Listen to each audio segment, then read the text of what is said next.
I've been asked by some of my friends in the press why we picked Hudson County for this kind of kickoff of the campaign.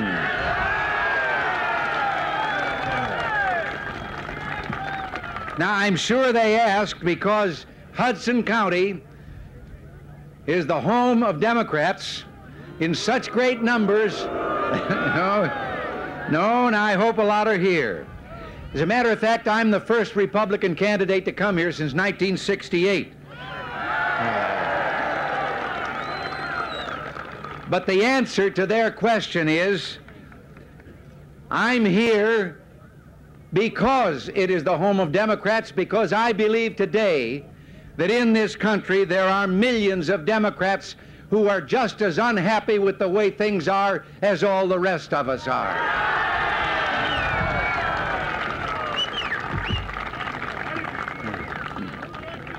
It's fitting that on Labor Day we meet beside the harbors, the waters, I should say, of New York Harbor, with the eyes of Miss Liberty on our gathering, and in the words of the poet whose lines are inscribed at her feet, on the air-bridged harbor that twin cities frame.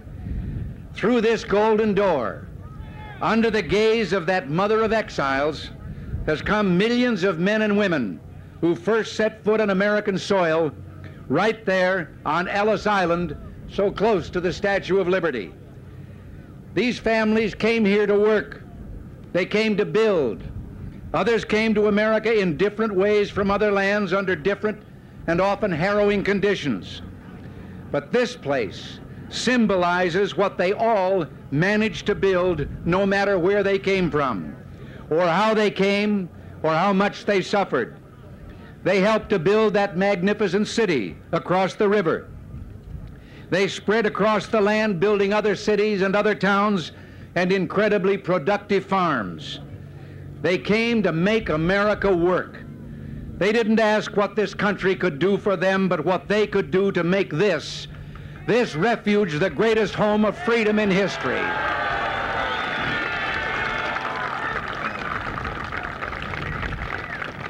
They brought with them courage, ambition, and the values of family, neighborhood, work, peace, and freedom.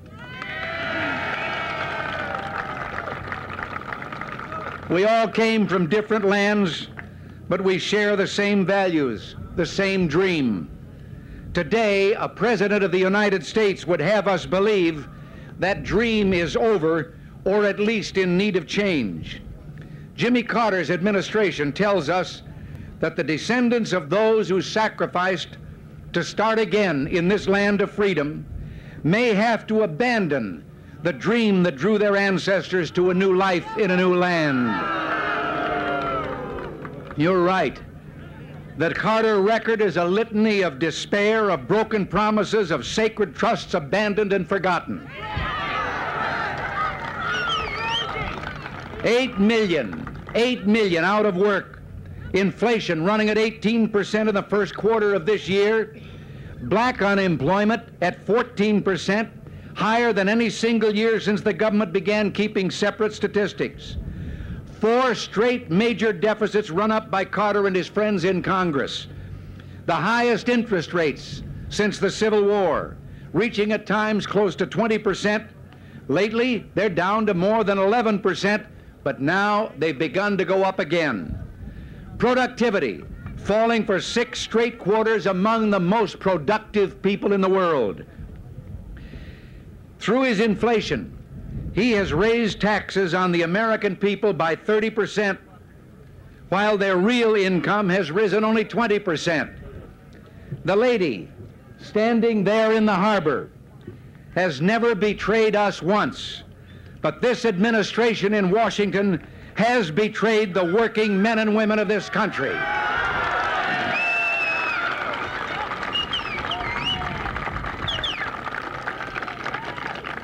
The president promised that he would not increase taxes for the low and middle income people, the workers of America. Then he imposed on American families the largest single tax increase in our nation's history. His answer to all this misery, he tries to tell us that we're only in a recession, not a depression, as if definitions, words, relieve our suffering. Let it show on the record that when the American people cried out for economic help, Jimmy Carter took refuge behind a dictionary. Well, if it's a definition he wants, I'll give him one. A recession is when your neighbor loses his job. A depression is when you lose yours. And recovery is when Jimmy Carter loses his.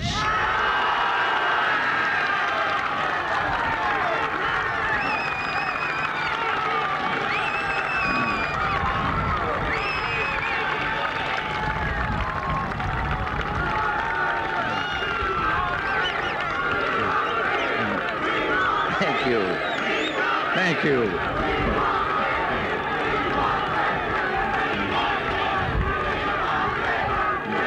Well, all right. Maybe I should quit right now, but I'll go on for a few more minutes. I have talked with unemployed workers all across this country. I've heard their views on what Jimmy Carter has done to them and their families. They aren't interested in semantic quibbles. They're out of work, and they know who put them out of work, and they know the difference between a recession and a depression. Let Mr. Carter go to their homes, look their children in the eye, and argue with them that it's only a recession that put dad or mom out of work. Let him go to the unemployment lines and lecture those workers who have been betrayed on what is the proper definition for their widespread economic misery. Human tragedy, human misery, the crushing of the human spirit. They do not need defining, they need action. And it's action in the form of jobs, lower taxes, and an expanded economy that, as president, I intend to provide. Now, call this human tragedy whatever you want. Whatever it is, it's Jimmy Carter's. He caused it, he tolerates it, and he's going to answer to the American people for it.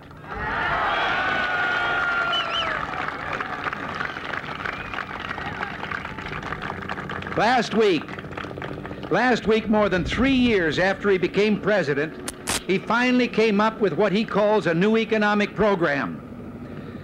It is his 5th new economic program in 3.5 years. And you know, listening to him, he talks as if someone else has been in charge for these last 3.5 years. Now, with 2 months to go until the election, he rides to the rescue with a crazy quilt of obvious election year promises, which he'll ask Congress for next year. After 3 years of neglect, the misery of unemployment, inflation, high taxes, dwindling earning power, and inability to save, after all this, American workers have now been discovered by the administration.